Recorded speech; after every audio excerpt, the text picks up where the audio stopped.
In one of their final moves before the Trump takeover, the Biden Labor Department has decided to end the exploitation of disabled workers. On Tuesday, the Department of Labor had filed a proposed rule that could end the sub minimum wage for disabled workers, which currently allows, of course, companies to pay them as low as 5 cents an hour. I'm not kidding. How is this possible? I mean, well, it turns out that when the federal minimum wage was established back in 1938, it included a carve out that would permit companies to obtain certificates that would allow them to pay disabled people less than non disabled people. A lot less. A lot less. Okay. Now, the argument, of course, for this sub minimum wage back at the time was that disabled people bring less value to the workforce. So if you're a disabled person, and I know that I do have members of the disability community that watch the show regularly, um, they're basically saying with this carve out that you are not worth anything. That your only value is determined by how much work you can do for a corporation. So that's pretty horrible. Now that's ableist and effectively allows companies to use people who may have intellectual or developmental disabilities and other disabilities, by the way, as just a cheap source of labor, which they can obviously do. Okay. And by the way, there are now so many ways that you can accommodate people who have disabilities to do important work that there's really and these accommodations are in a lot of ways very simple accommodations that there's no excuse not to pay them the not and by the way, this is sub minimum wage. This is not just arguing that they should be paid the minimum wage. um they should be paid more, obviously. The same as any other worker, be paid a living wage, but they're not getting that. They're getting the sub minimum wage. So it's these employers, they look at it and say, well, you're subhuman, so obviously we should be able to pay you sub minimum wage because you don't bring any value to this. Well, if you weren't bringing value, then why are there 40,000 disabled workers in the workforce right now? And that's just, by the way, in these, and there's probably more, there's probably millions of disabled workers in the workforce. But currently, I'm just talking about the 40,000 that are in these so called sheltered workshops. Okay. So let's be very clear about that, right? Um, Look, as of January 2023, half of the people working under the certificate program make less than $3.50 an hour in these sheltered workshop, which disabled advocates have criticized for segregating disabled workers from other workers. In fact, acting Secretary of Labor Julie Su said in an interview, quote, about the change, we don't have to create exceptions to our minimum wage rules in order for all people, including people with disabilities, to get good jobs. When you care about equity, when you say, we're going to leave no one behind, and you intentionally work towards that, we can make a difference. The new proposal, she added, reflects the growing recognition that employees with disabilities can thrive in integrated workplaces and the Biden administration's view that everybody deserves a fair shot. Yeah, or at the very least, nobody deserves to be exploited for cheap labor. And unfortunately, that is what's happening. Okay. The new proposal recommends the Department of Labor stop issuing new certificates as well as letting the current certificates expire. And this is, I think, long overdue. Okay. And look, currently 25 states have either started to phase out, completely ended, or introduced legislation to end this practice, the sub minimum wage for disabled workers. Paying them a sub minimum wage, of course, sends the message that disabled people deserve to live in poverty. And I don't think that's true. They're doing work that needs to get done, important work, obviously. And so, why do they deserve to live in poverty? Because they need accommodation. Doesn't make any sense to me. But apparently, these companies, it makes a lot of sense to them, dollars and cents. Now, some of these sheltered workshops, for example, contract with companies to provide services like shredding documents, cleaning floors, and assembling products. So, why are you not being required to pay people for doing that work that obviously needs to get done? Well, thankfully, with this rule, that is starting to change.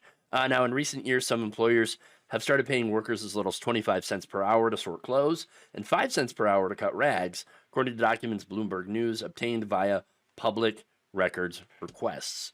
So, again, they're being exploited. Ives Rubley, senior director at the Disability Justice Initiative, the Center for American Progress, said that ending their certificate program is one of the first steps to reducing poverty within the disability community and stopping the exploitation of disabled people. This proposed rule has been in the works for a long time. In 2014, an advisory committee was put together, which included advocates with intellectual and developmental disabilities. The committee had concluded that current widespread practice of paying workers sub-minimum wages based on assumptions that individuals with disabilities cannot work in typical jobs is antithetical to the intent of modern federal policy and law. So, about time. Okay. That said, you know who defends this practice? You're not going to be surprised that it's Republicans backed by business groups saying, oh, no, we like this exploitation. In fact, here is 8 members of Congress that include Representative Virginia Foxx of North Carolina, chair of the House Committee on Education and the Workforce, saying, quote, special minimum wages expand employment opportunities for individuals with disabilities to work and broaden options to transition to other types of employment. Right. Okay. Now, the Republican lawmakers, this is in a letter to Sue that was sent last December. The Republican lawmakers, also included Trump ally Elise Stefanik of New York, wrote, quote, misguided activists. Yes, misguided activists were wrongly attacking sheltered workshops that, quote, provide a unique sense of purpose and community, and that changes could cut workers off from opportunities and support services by forcing those facilities to close. Oh, you see, just misguided activists who don't want these, workers who are obviously less than and are really just a burden for these companies to take on in the first place. Paying them $3.50 an hour or sometimes 25 cents an hour or whatever they feel like paying them. I mean, come on. Right? We're really giving them a service, but yeah, these activists are going to cause these opportunities to go away. Oh, you don't want that now, do you? Wow.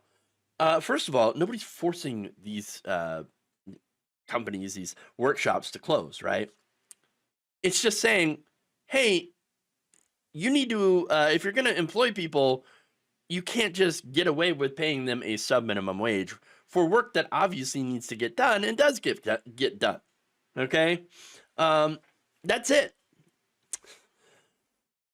No more exploitation, okay, of these workers. They are workers. They are doing work. They deserve to get a fair wage. Simple as that. Kristen Garcia, the Labor Department's deputy wage and hour administrator, said the proposal wouldn't require organizations to stop employing or providing services to people and would actually give employers, workers, and the government substantial time to adjust, saying, quote, a hard day's work deserves a fair day's pay. And that is true for all workers. But for too long, workers with disabilities have really been left out. It's true. They have. And that needs to end. And so I like that this rule is starting to be put into place. I mean, if anything, by the way, this would actually help disabled workers a lot more. I know that the people who are against it are like, wow, you're gonna take people out of the workforce. You're gonna cause these places to close. No. Here's the thing: disabled people who, are on disability, right? Um, they cannot make over a certain amount of money per month, or they lose those benefits. Okay, because the government then considers them no longer disabled, right? A higher wage or a normal wage means that they're going to hit their wage cap sooner, right? And can no longer work that many hours. So that prevents, of course, some exploitation from happening while allowing them to make a substantial, decent amount of money, which helps keep them out of poverty. Great. I would also, by the way, allow other disabled people to work in those positions as well. So it would actually expand opportunity. Not only that, but it would also be good for the local economy because that money is going to go back into the local economy. That helps other workers instead of going into a CEO's bank account to sit there. Okay, so that by allowing them, of course, those same companies to save so much on labor costs, which they will use to not help the company, but to do like stock buybacks and things like that. Just ridiculous stuff. So not only is it smart economically to get rid of the sub minimum wage and to stop these companies from exploiting workers, but it's also the moral thing to do. It's the right thing to do. Because if you do work, you should get an honest day's pay, no matter what. Now, that said, I feel like this is one of those too late things, at least for right now, because here comes the Trump administration, which is probably not going to be pro-labor. Now that said, so far, Trump has not previously voiced his opposition or support of the certificate program. And funny enough, Project 2025 says nothing about it either. Now, that said, very likely there are going to be lobbyists who are in favor of exploiting disabled workers. They're going to be whispering into Trump's ear, or whoever, whatever ghoul is going to be the labor secretary. And this rule likely will get rolled back. I could see it happening. I would be very surprised to see it last all the way through the Trump administration. Thank you for watching. If you enjoyed this video, please like, share, subscribe, hit the bell icon in order to get notified whenever a new video is released.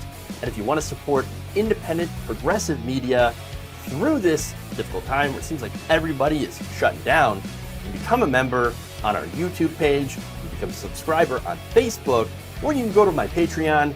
It's patreon.com/Jeff Waldorf. Thank you.